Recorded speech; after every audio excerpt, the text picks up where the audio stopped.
Morning has come, arise and greet the day.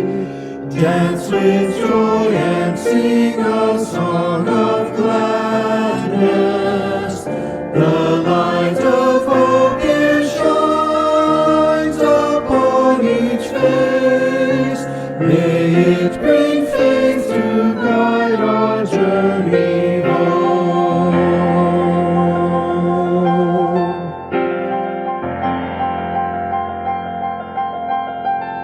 A new day dawns, once more the gift is given.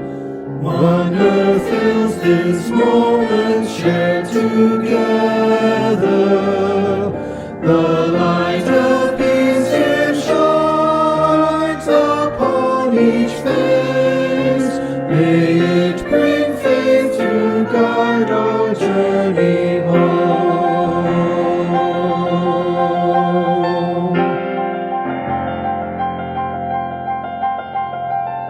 Open our eyes to see that life abounds. Open hearts to welcome it among us. The light of love it shines upon each face. May it bring faith to guide our journey home.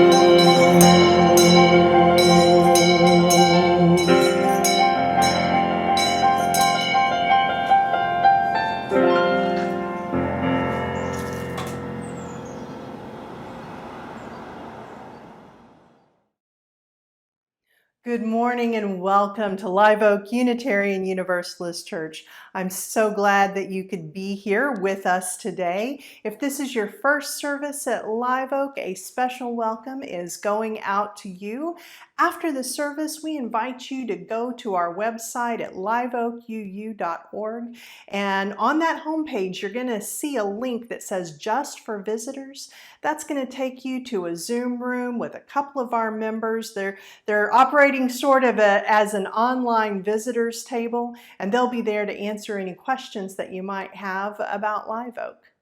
It is tradition among Unitarian Universalist congregations and one that feels very dear to many of us, that at the start of our worship services and other gatherings, we light a chalice. And so I invite you, if you have a candle or a chalice near, to light it as we begin our service together.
And we will get there.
Good morning. I'm Carrie Krause, the Director of Lifespan Faith Development at Live Oak.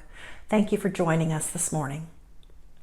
Today's big idea is The Boy Who Loved Everyone, written by Jane Porter and illustrated by Maisie Paradise Sharing. It was Dimitri's first day at his new preschool. He was very excited to be there. At story time, he rested his head on Liam's shoulder. "I love you, Liam," he said with a sigh. Liam didn't know what to say, so he said nothing. Once all the children stopped wriggling, the teacher began the story. It was about a dragon, a volcano, and a magic teapot, and Dimitri thought it was an excellent story. At outdoor time, Sophie, Stella, and Sue laughed and played together like friends. "I love you," Dimitri said, trailing after them. The three friends blushed and giggled and ran away. So Dimitri visited the big tree on the playground. Its leaves were shaped like hearts. "I love you, tree," he said, and gave it a hug. The tree didn't reply. At lunchtime, Bertha served the kids lots of different foods. Dimitri was hungry and everything was delicious. "I love you, Bertha," said Dimitri. "You mean you love my cooking," said Bertha. After lunch, Dimitri said, "I love you" to the guinea pig and to the paintbrushes, who didn't seem to mind. He also said, "I love you" to Big Andrew and Little Bee. But whenever Dimitri said, "I love you" to them or any of the kids, they only joked or blushed or turned away. When it was time to go home, Dimitri said goodbye to his teacher. He also told her, "I love you." "Dear Dimitri," she said, "I know you do. I'll see you tomorrow, okay?" Dimitri walked with his mother past the bakery, through the park, and along the canal. On the way, they passed an old man sitting on a park bench. "I love you, old man," said Dimitri. "Who you callin' old?" snapped the man. After that, Dimitri grew very quiet. At bedtime, Dimitri whispered, "I love you, Mom." "And I love you, Dimitri," she said. "You're my best, best boy." And Dimitri smiled and sighed and went to sleep. The next morning, Dimitri told his mother that he didn't want to go back to preschool. "Why not?" she asked. "Because not one person there said that they loved me." Mom helped Dimitri put on his coat anyway and wrapped him up warm. "People have lots of different ways of showing how they feel," she explained as they walked toward the canal. "When you tell people you love them," she said, "even if they don't say it back or show it, they feel it. That's just the way love is. It can't help but spread and grow." Dimitri and his mom passed the same old man sitting on the bench in the park. He had opened a can of tuna and was feeding it to the stray cats. "You see," said Mom, "that's his way of saying 'I love you' to the cats." In the park, they saw Bertha on her way to Dimitri's school. She gave them a big smile and a wave. "Look," said Mom, "she's saying 'I love you' with her smile." When Dimitri and his mom arrived at preschool, Mom said goodbye to Dimitri.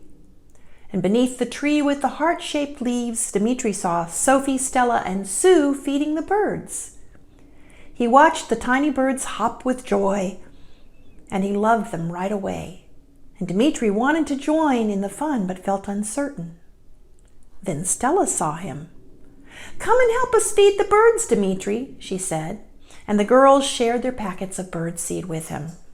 One bird even jumped onto Dimitri's hand and tickled his palm with his lightness.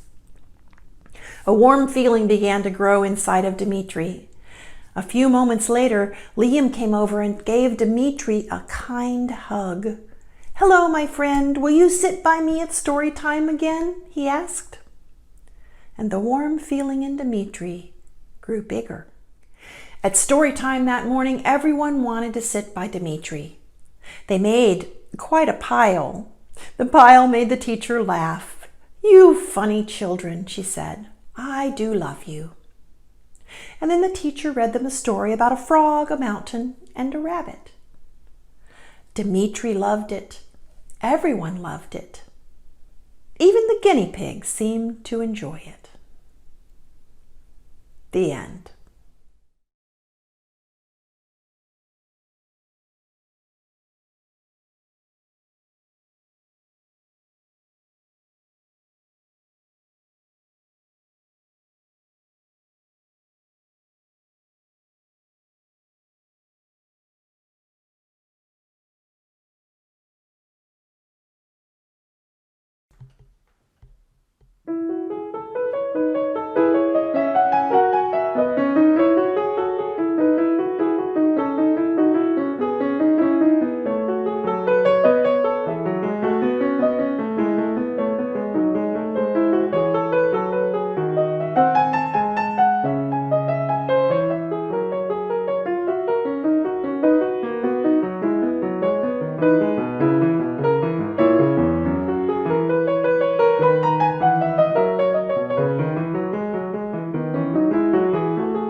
Universalist Clarence Skinner, 1915.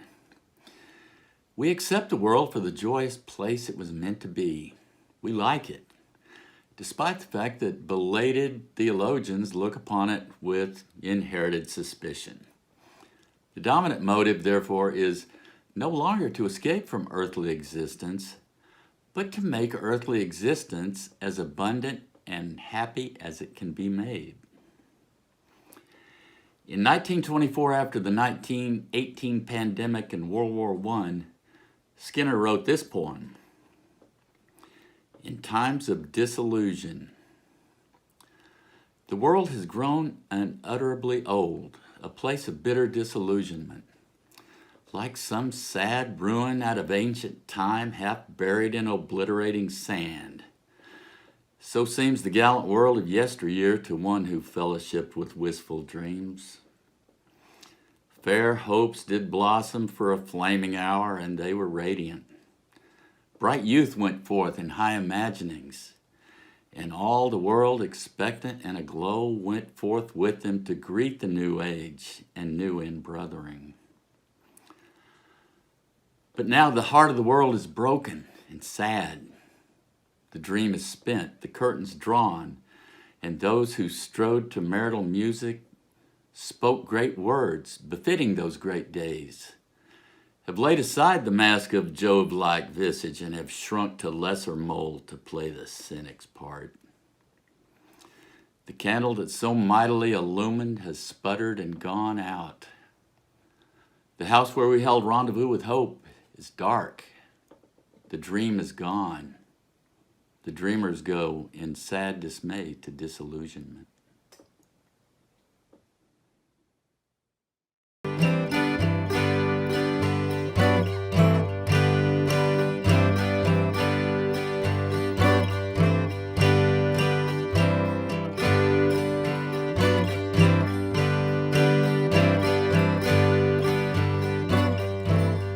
Rows and flows of angel hair and ice cream castles in the air and feather canyons everywhere. I've looked at clouds that way, but now they only block the sun. They rain and snow on everyone. So many things I would have done, but clouds got in my way.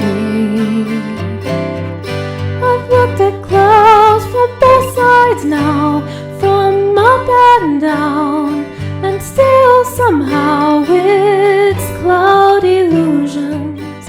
I recall, I really don't know clouds at all.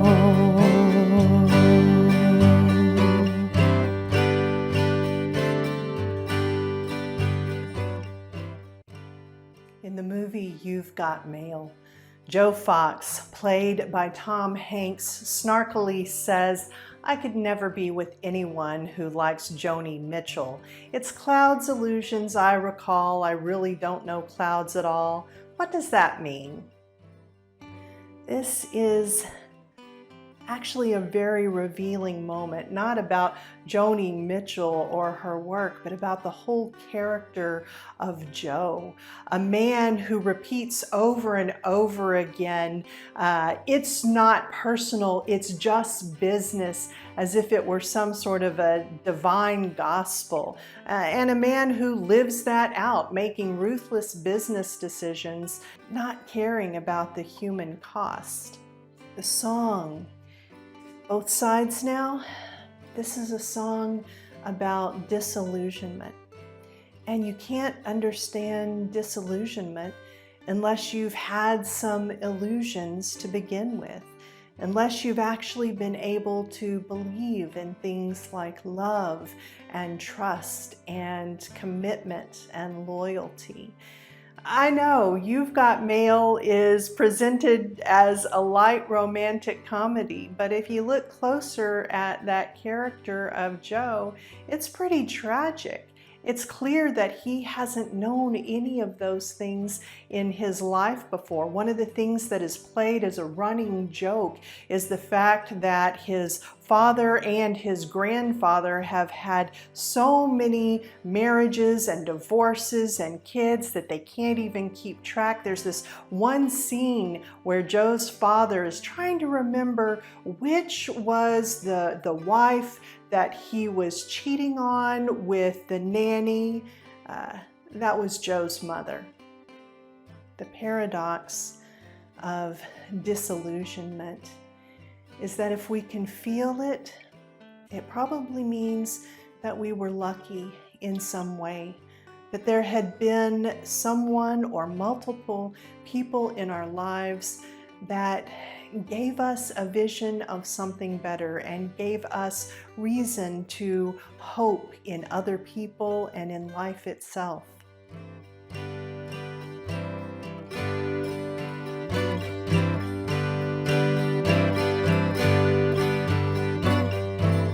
Moons and Junes and Ferris wheels, the dizzy dancing way you feel as every fairy tale comes real. I've looked at love that way, but now it's just another show. You leave 'em laughing when you go, and if you care, don't let them know. Don't give yourself away. I've looked at love from both sides now, from give and take, and still somehow it's love's illusions. I recall, I really don't know love at all.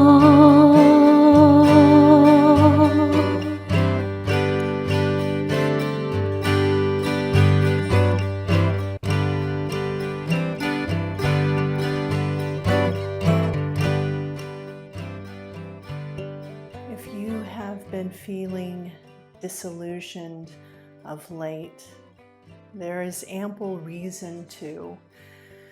What does agape love mean in the midst of a global pandemic? Our faith in humanity most likely had already taken several hits over the past 5 years as we saw some of the nastiest human behavior come out. Racism no longer being something that was a matter of dog whistles, but just out there, front and center.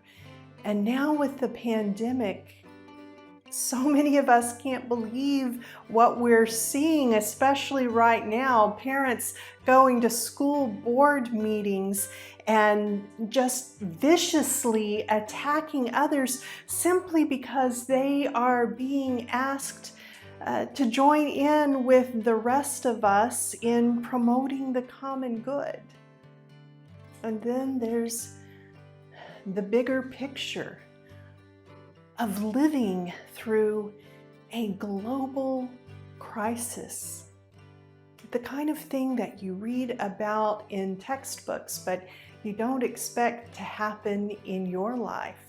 It is completely natural that in amongst all of this, that we would be questioning what we have believed about humanity, even particular people whom we know, God, the universe, and life itself. And sometimes in collective traumas such as what we are going through, the hardest thing is not even the events themselves, but a sense of betrayal by other human beings. And so we are forced into questioning things that we have held to be true for so long. Some of us maybe our entire lives. We're trying to figure out what to believe and what we should even put faith into, or should we put faith into anything? Theologians call it the dark night of the soul. And it's something fairly universal. It's Siddhartha when he leaves the palace walls and he sees all of the suffering that exists, and he decides that he has to go on a quest. It's Jesus going and spending 40 days in the wilderness, wrestling with the temptation to take a different path than the one that he is called to.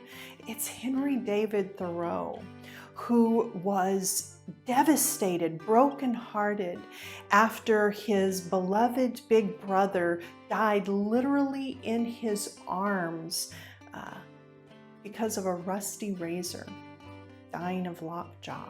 He retreated to Walden, in part to write up some stories that he shared of a trip with his brother, and to try and find meaning in life. Not everyone faces down the dark night of the soul. Some decide that it is too uncomfortable or too painful. And so instead they opt to become brittle, cynical, and jaded. It's easier to do that. But to face it head on, to deal with the discomfort, to face the pain itself, and to go even deeper, to try and mine that, to figure out, well, what is it that is worth having faith in? What is it that I do believe to be true? That's the thing where pastors and psychoanalysts will say that often some of the biggest breakthroughs, that's where they come, is by going deeper into our own disillusionment and not trying to steer away from it.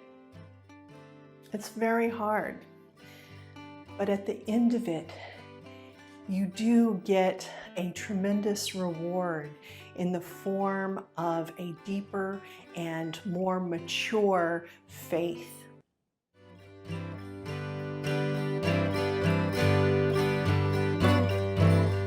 Tears and fears and feeling proud to say I love you right out loud. Dreams and schemes and circus crowds, I've looked at life that way. But now old friends, they're acting strange. They shake their heads and say I've changed. Well, something's lost, but something's gained in living every day. I've looked at life from both sides now, from win and lose, and still somehow it's life's illusions I recall. I really don't know life at all.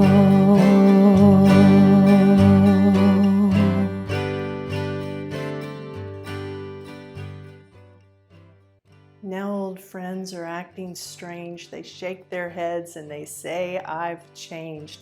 I imagine that all of us over the past 18 months have changed in some way. Psychologists will use the phrase loss of the assumptive world. It's referring to what happens when trauma, grief, forces us to face some of the things we've simply assumed to be true about life and the world, to question them and even to reject them. There is a loss in giving up some of these ideas that we assume to be true, and it's okay to grieve that loss as well. Something's lost and something's gained in living every day. There is something to be gained in all of this if we are brave enough to stare at the reality in which we are living and not shy away from those hard questions, to accept our disillusionment as another step on our faith journey. You heard Ray sharing some of the writings of Clarence Skinner as he went from young and so idealistic to having to face his own disillusion. But you didn't hear all of the second poem, because he faces that disillusionment and then he goes forward to make some choices. Does God change masks when the curtain's drawn, put off high resolution, and descend to lower levels to play a lesser part? Not God. That cannot be. No, God's not through. There's hope immense to keep hope strong and thrill the dreamer's soul with battle call. God's unsurrendered. He's God in that. God's unsurrendered. So am I. For dreams outlast the dreamer, and when the great event is chronicled, 'tis vision will prove true. The final truth in all events, supreme and ultimate. Therefore I'll dream.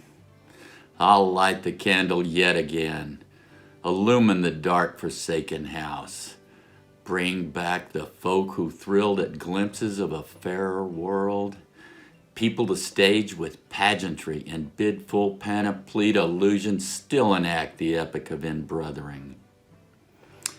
I'll summon from out of time's unfathomed store great souls who in the midst of hopeless days kept faith and knew the loneliness of God.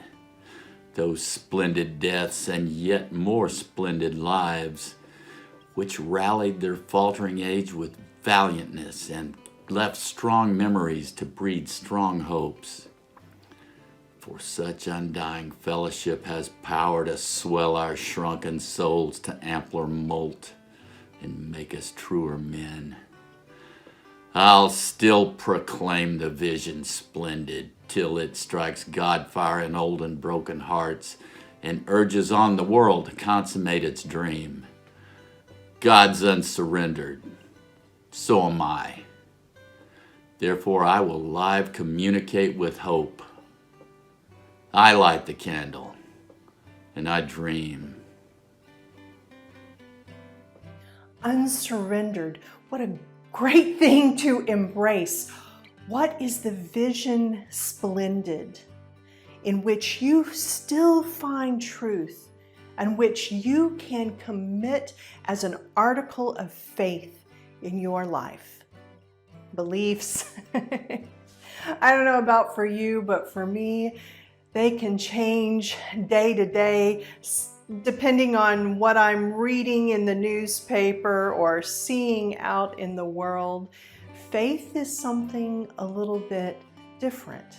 I believe faith is a choice. Faith is when we find something and we feel that there is a larger truth, a genuine truth that correlates with our experience. And we decide that it is something worthy of taking on faith and committing our own lives to seeing it come true. Yes, I've been disillusioned over the past 18 months at so much of what I have seen in my fellow human beings.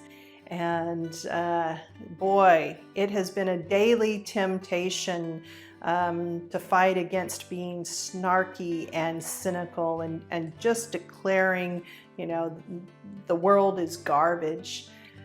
But there's a really simple idea for me that I find enough evidence to support, and it's an idea that I am choosing to take on faith and commit myself to.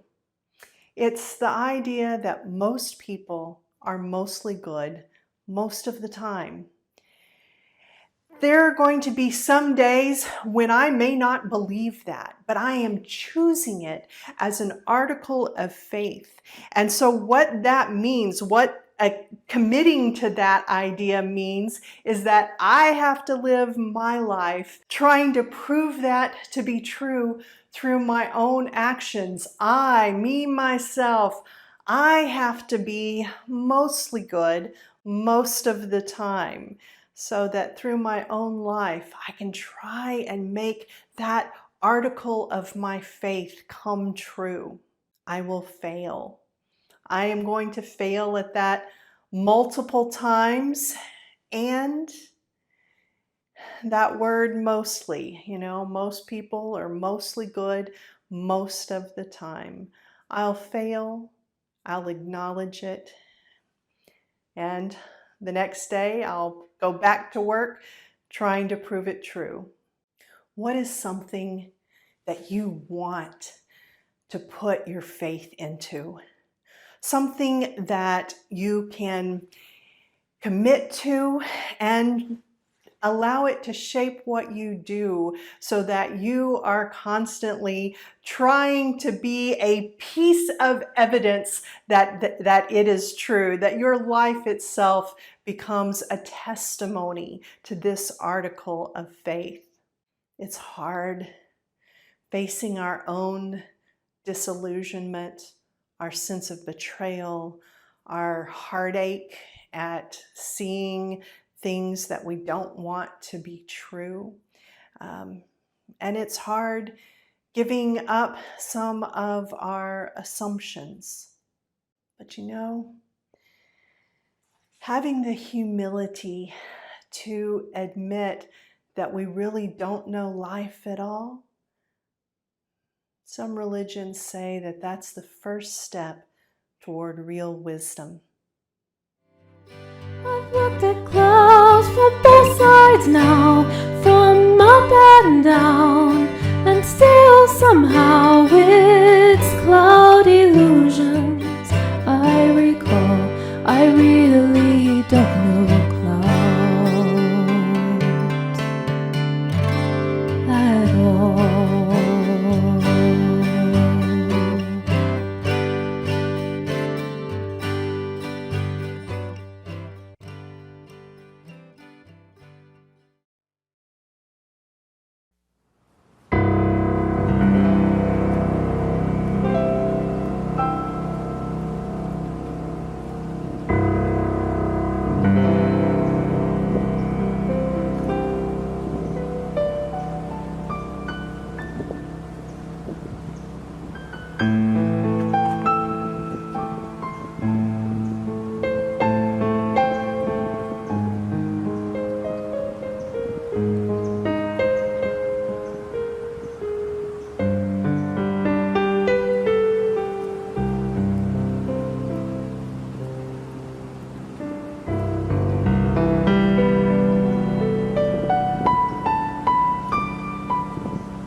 put an end to all the waste of human strife. We search for truth, equality, and blessed peace of mind. And then we come together here to make sense of what we find. And we believe in life and in the strength of love. And we have found our joy being together.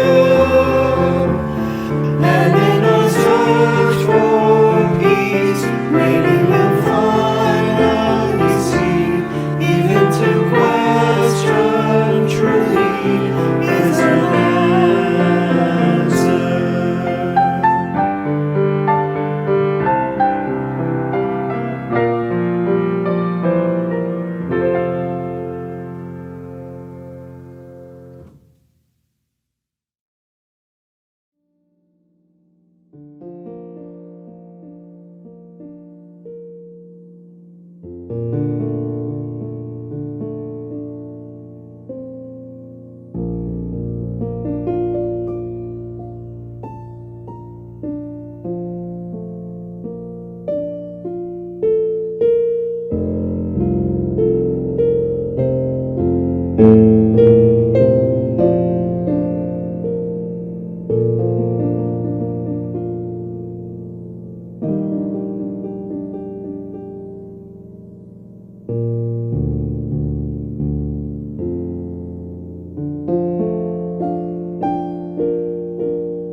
we shine a light of love. May we shine a light of love. With every thought, with every step we take, may we shine a light of love.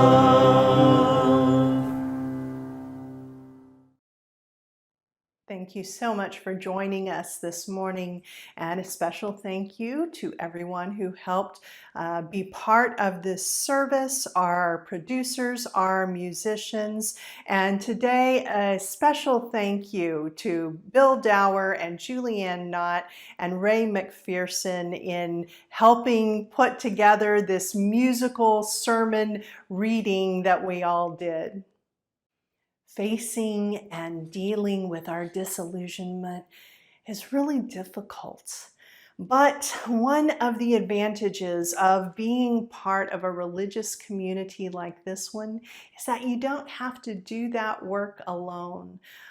Lots of us are struggling with some of the same questions, and we have so many gatherings throughout the week and after this service in our fellowship time where we can all come together and have those hard conversations and maybe even learn some wisdom from each other's experience. May you go forward, unsurrendered and finding the vision splendid that is true for you.